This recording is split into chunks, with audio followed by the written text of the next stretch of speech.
Brother Jim reporting here from Red State Watcher. We got some breaking news. This is how Donald Trump is going to enforce the law.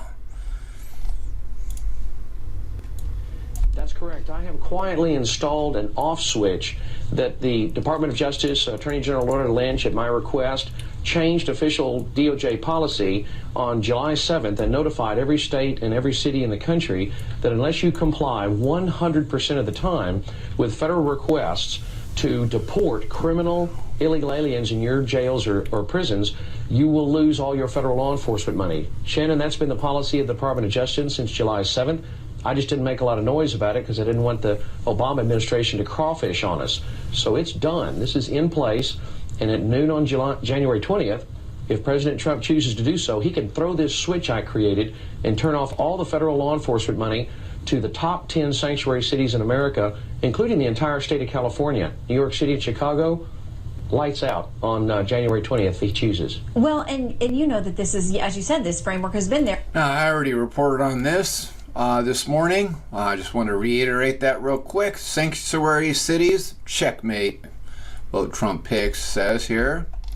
This is how Donald Trump will enforce the law. John Culberson explains. Shots fired. Trump's economic advisor gives China brutal response over Taiwan debacle. Trump's economic advisor puts China in its place. CNN reported Stephen Moore, an economic advisor to Donald Trump, defended the president-elect's recent call with the president of Taiwan, saying in a local radio interview that he didn't care if it upset China. It really isn't any of their business anyway. Taiwan, now listen to this, isn't our ally, Moore said in a radio interview Monday on the Big John and Ray show on WLS AM 890. That is a country that we have backed because they believe in freedom, not like China. We ought to back our ally, and if China doesn't like it, screw him. I don't like his choice of words with screw him, though. As we continue here from CNN, we can really trust them. Beijing views Taiwan as a renegade province, and it has been the official position of the United States since 1979. But who's the real renegade? It is China, because China represents communism, oppression to Christians, which, again, Donald Trump will not allow. Again, official position of the United States since 1979 that the government in Beijing is the sole government of China. Trump's phone call Friday with President Tsai Ing-wen of Taiwan led to criticism from the American foreign policy establishment. Beijing lodged a complaint with the State Department. We've got to stand by Taiwan. We see what's happening in China, the way they're saber rattling out there in the east. It's about time we do what Reagan did. We stand up to these bullies. We say we're not going to let you do this and we're going to stand with our allies, Moore said. I love the fact that Trump did that. Too many mamby-pamby people in the foreign policy shop are saying, oh my gosh, we can't do this. We might insult the Chinese. I don't care if we insult the Chinese. This just happened at Asylum Center in Netherlands. So let me get this situated here. This is what's coming to America.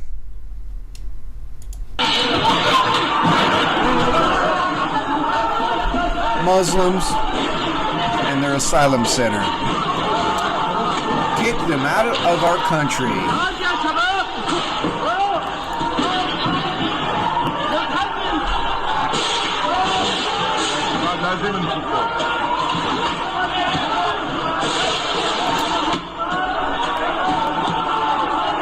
This is what Obama wants for our country.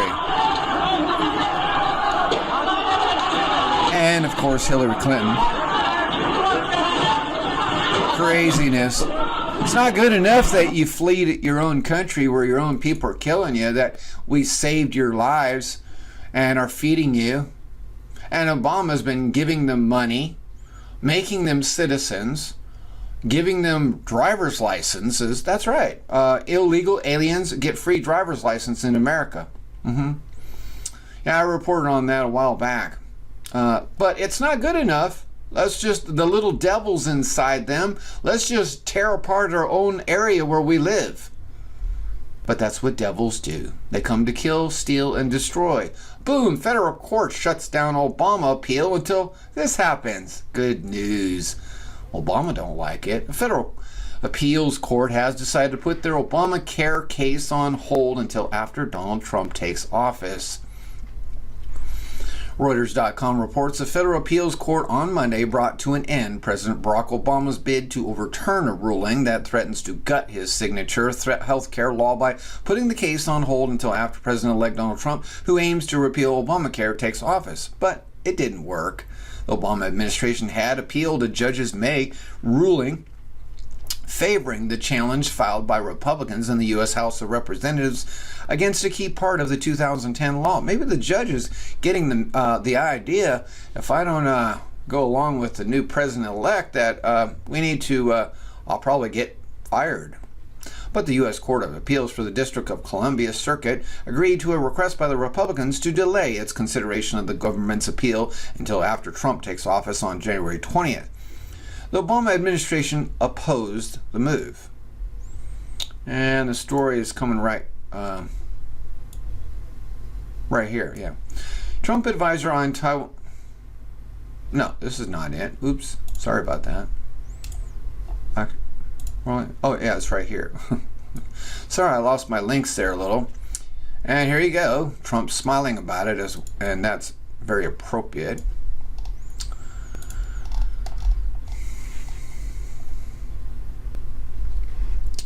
The challenge targeted government reimbursements to insurance companies to compensate them for reductions that the law required them to make to customers' out-of-pocket medical payments.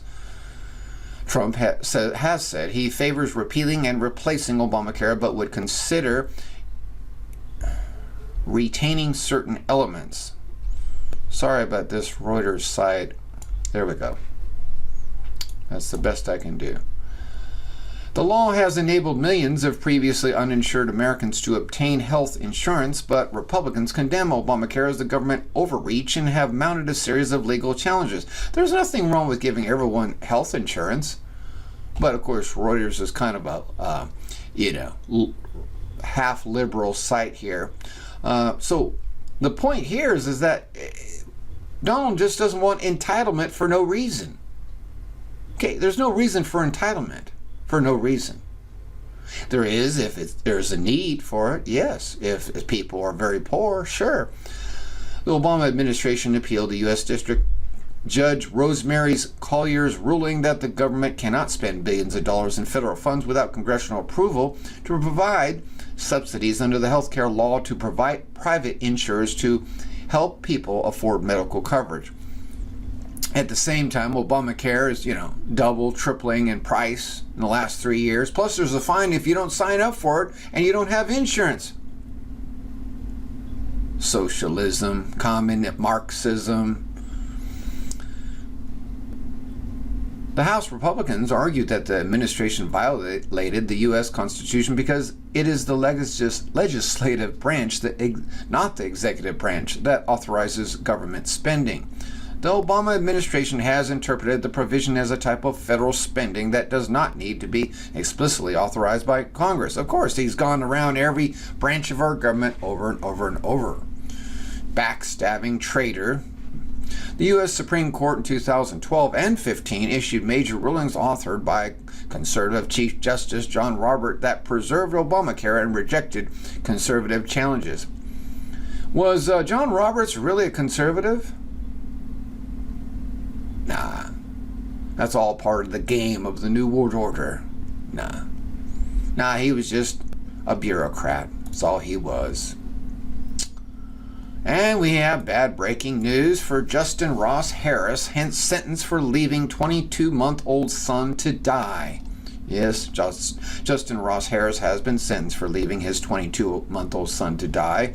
From Beyer of Fox News. Ross Harris sentenced to life in prison with no parole for leaving his 22-month-old son Cooper to die in a hot SUV in 2014. Ross Harris was sentenced to life in prison without parole, plus 32 years this afternoon for leaving his son Cooper to die.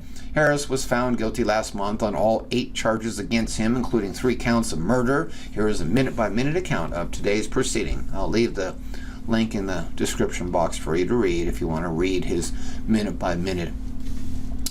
So there you go.